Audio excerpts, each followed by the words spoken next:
Sabe aquele momento que você percebe que ninguém tem todas as respostas para aquilo que a gente às vezes pensa na vida? Pois é, eu tenho me perguntado isso conforme os anos passaram e eu hoje com 22 anos, eu tenho certeza de que ninguém sabe de nada ao certo.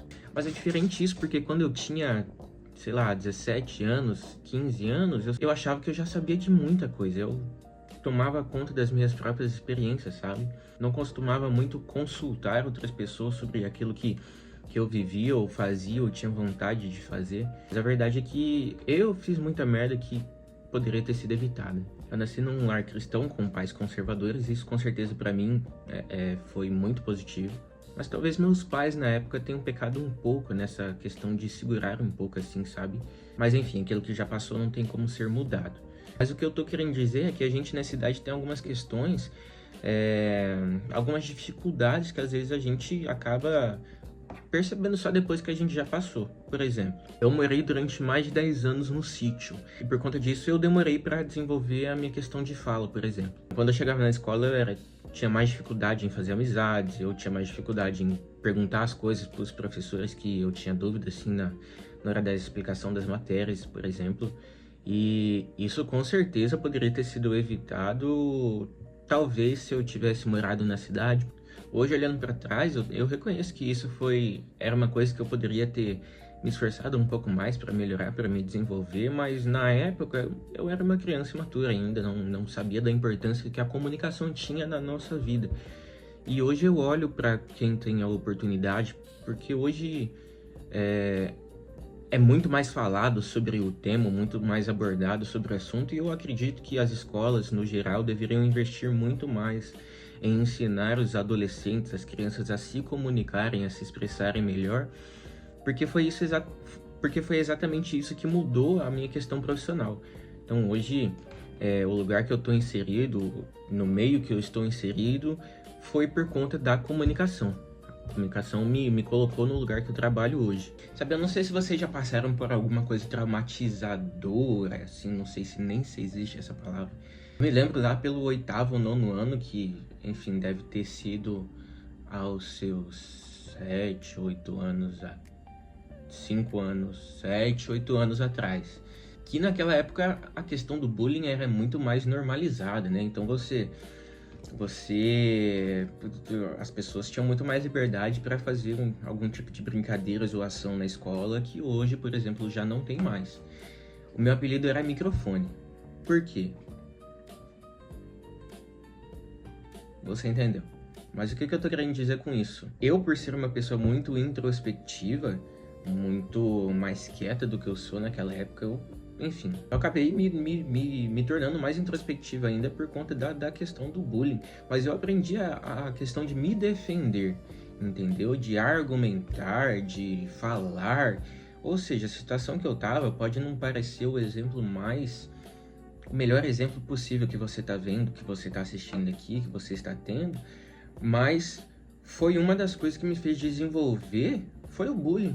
O bullying foi necessário para eu me desenvolver na minha comunicação, na minha aparência, a forma com que eu me portava diante das outras pessoas, das outras crianças e adolescentes da época.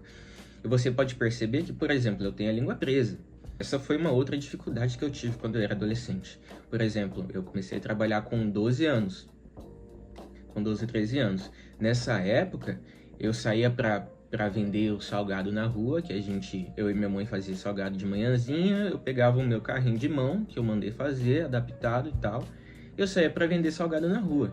Eu chegava numa mecânica, por exemplo, onde trabalha peão, eu chegava e falava, perguntava, quanto que é esse salgado e tal? É R$3,50. Quanto? R$3,50. Nessa época, minha língua era muito mais presa. Eu fiz fono quando eu trabalhei na pá. Aproveitei isso. Mas eu era muito zoado.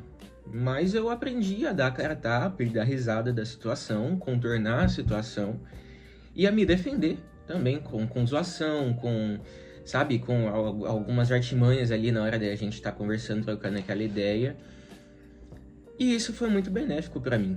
O que eu quero dizer com tudo isso? Todas as situações que um adolescente passa, é muito benéfico que ele se exponha a muito mais situações ainda para que ele possa se desenvolver o quanto antes entende? Aproveitar situações emocionalmente desconfortáveis para se adaptar e melhorar naquilo que tem algum ponto de dificuldade, sabe? Eu vejo que hoje a maioria das questões, assim, são tratadas de forma evitativa, por exemplo. Tem um amigo meu, por exemplo, que cresceu de forma, enfim, aconteceram várias coisas na vida dele que foram muito tristes, sim, separação dos pais, enfim, a desvivência de entes muito próximos, queridos, mas isso, ele cresceu hoje de uma forma com que ele sabe lidar muito melhor com várias situações que acontecem na vida dele, porque ele soube, ele foi ensinado a lidar com a dor da perca, com a dor da separação da família. Ele aprendeu a lidar com vários tipos de situações, mas de outra forma ele se bloqueou para algumas outras. Então, por exemplo, ele tem dificuldade na área de relacionamento com outras pessoas. Mas por quê? Isso pode ter sido uma raiz lá que ele teve há anos atrás, quando o pai e a mãe dele se separaram. Eu não entendo de psicologia, tá? Mas o que eu tô querendo dizer com isso mais uma vez? Se expõe a situações, tá? Foi uma das formas que eu mais aprendi a me comunicar, a desenvolver a inteligência emocional, que, querendo ou não, hoje é isso que mantém muitos negócios e empreendimentos vivos e mantém a gente focado numa meta para construir algo, conquistar algo que a gente quer ou que a gente precisa.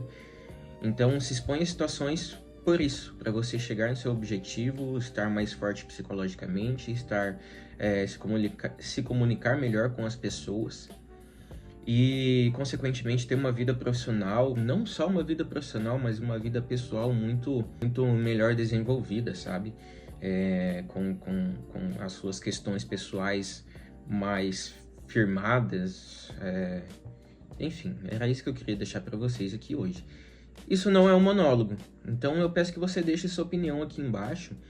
Eu estava assistindo um vídeo do Pablo Marçal agora há pouco, uma pessoa muito polêmica, né? Mas um vídeo daqueles 30 pobres contra um bilionário. E eu vi muitas pessoas dando suas opiniões, assim, opiniões muito diversas das que eu tenho convicção hoje. Mas isso é interessante, eu gostaria que você deixasse sua opinião aqui embaixo, mesmo que seja uma opinião diversa. O que você acha? Você acha que as pessoas deveriam se expor a mais situações emocionais, a passar vergonha, a se expor das pessoas rirem de você? O que você acha? Deixa aqui nos comentários. Compartilha esse vídeo com alguém que você acha que teria uma opinião legal sobre isso, que possa agregar. E é isso, até breve.